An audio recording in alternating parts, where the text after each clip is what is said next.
Samuel said to all Israel, I have listened to everything you said to me and have set a king over you. Now you have a king as your leader. As for me, I am old and gray, and my sons are here with you. I have been your leader from my youth until this day. Here I stand. Testify against me in the presence of the Lord and his anointed. Whose ox have I taken? Whose donkey have I taken? Whom have I cheated? Whom have I oppressed? From whose hand have I accepted a bribe to make me shut my eyes? If I have done any of these things, I will make it right. You have not cheated or oppressed us. They replied. You have not taken anything from anyone's hand. Samuel said to them, The Lord is witness against you, and also his anointed is witness this day that you have not found anything in my hand. We agree. They said. Then Samuel said to the people, It is the Lord who appointed Moses and Aaron and brought your ancestors up out of Egypt. Now then, stand here, because I am going to confront you with evidence before the Lord as to all the righteous acts performed by the Lord for you and your ancestors. After Jacob entered Egypt, they cried to the Lord for help. And the Lord sent Moses and Aaron, who brought your ancestors out of Egypt and settled them in this place. But they forgot the Lord their God. So he sold them into the hand of Sisera, the commander of the army of Hazor, and into the hands of the Philistines and the king of Moab, who fought against them.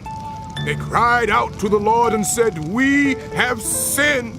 We have forsaken the Lord and served the Baals and the Ashtoreths. But now deliver us from the hands of our enemies, and we will serve you.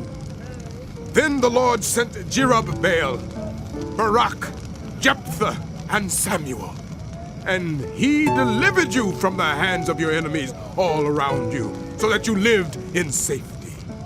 But when you saw that Nahash, king of the Ammonites, was moving against you, you said to me, No, we want a king to rule over us, even though the Lord your God was your king.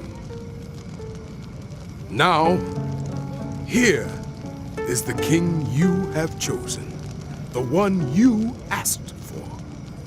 See, the Lord has set a king over you. If you fear the Lord and serve and obey him and do not rebel against his commands, and if both you and the king who reigns over you follow the Lord your God, good. But if you do not obey the Lord, and if you rebel against his commands, his hand will be against you as it was against your ancestors. Now then, stand still and see this great thing the Lord is about to do before your eyes. Is it not wheat harvest now? I will call on the Lord to send thunder and rain. And you will realize what an evil thing you did in the eyes of the Lord when you asked for a king. Then Samuel called on the Lord, and that same day the Lord sent thunder and rain. So all the people stood in awe of the Lord and of Samuel. The people all said to Samuel, Pray to the Lord your God for your servants, so that we will not die. For we have added to all our other sins the evil of asking for a king. Do not be afraid, Samuel replied. You have done all this evil, yet do not turn away from the Lord, but serve the Lord with all your heart. Do not turn away after useless idols. They can do you no good, nor can they rescue you, because they are useless. For the sake of his great name, the Lord will not reject his people, because the Lord was pleased to make you his own. As for me, far be it from me that I should sin against the Lord by failing to pray for you. And I will teach you the way that is good and right. But be sure to fear the Lord and serve him faithfully with all your heart.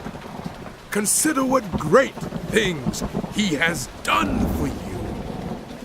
Yet, if you persist in doing evil, both you and your king will perish.